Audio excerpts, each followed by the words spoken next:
Tai Lung was a victim, and if this was 2025, we would have been rooting for him the entire time. Here's the truth. Tai Lung was a victim of his stepdad's pride.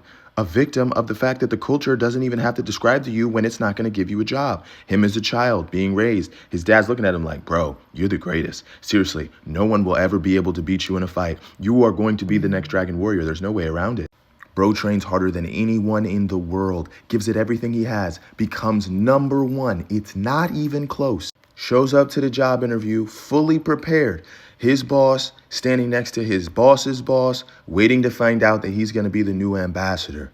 And then his boss's boss looks at his boss and says, hey, this guy's not it. What do you mean I can't get the job? Who's better? Who's going to get the job? What do we mean? I mean, this is like being number one and not being selected for the college football playoffs. This is like being number one in the country and not being allowed to go to the Olympics. This is like being at a job for 10 years, being looked over for a role, but finally being up for the opportunity and being number one in the company, and there's no one who could be better than you, and everyone is looking at you like, who else would get the job? And they're just like, we're not hiring this year. His boss is like,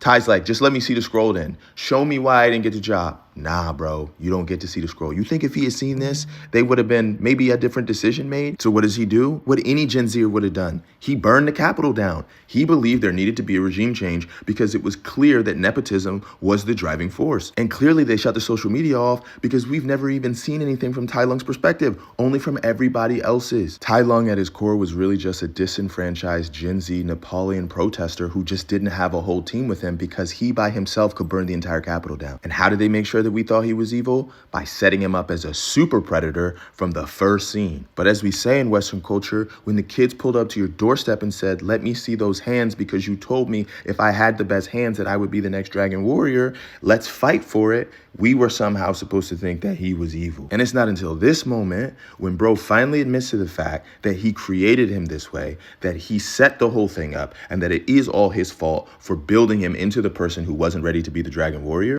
Bro is still just like, let me see the job application and what criteria it was. And when he finally got his hands on it, he realized it was just an eyeball test. And you needed to come from a middle-class home where your dad was an entrepreneur who filled your life with love and taught you that there was more to life than just violence. Wow. I won't allow the propaganda anymore.